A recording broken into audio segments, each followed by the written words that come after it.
রান্না করতে গিয়ে বিপত্তি, অগ্নিদগ্ধ ভারসাম্যহীন এক মহিলা। গত সোমবার ঘটনাটি ঘটেছে বহরমপুরের ৪৯ পাড়া এলাকায়।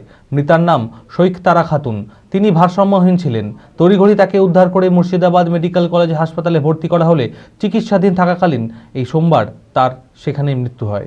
মানসিক স্বাস্থ্যের জন্য সবার আগে যে নামটি মনে ভেসে ওঠে, সুস্থ মনের ঠিকানা মনোবীক্ষণ। যোগাযোগ নাম্বার 7477799516। রান্না করতে গিয়ে বিপত্তি, অগ্নিদগ্ধ মানসিক ভারসাম্যহীন এক মহিলা।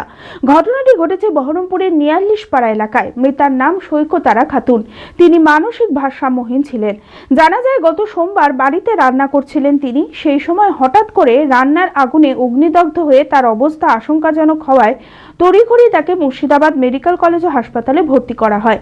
প্রায় ৭ দিন হাসপাতালে চিকিৎসাধীন থাকার পর সোমবার সকালে সেখানেই তার মৃত্যু হয়। ঘটনায় শোকের ছায়া নেমে এসেছে পরিবার জুড়ে। ও তোমার সকাল ১১টার সময়, আজ ৬ দিন হলো। আপনার ওই ওর সোমবার আপনার ওই ওর বাবা প্যারালিস পড়ে থাকে আগে সোমবার। তারপরে আপনার ওই আর আম্মু ও মাঠে মুনিশের কাছে গেছিল, ওই একাই ছিল, একটু ব্রেনটা ডিফেক্ট আছে, এই পর্যন্তই আমরা জানি সঠিক।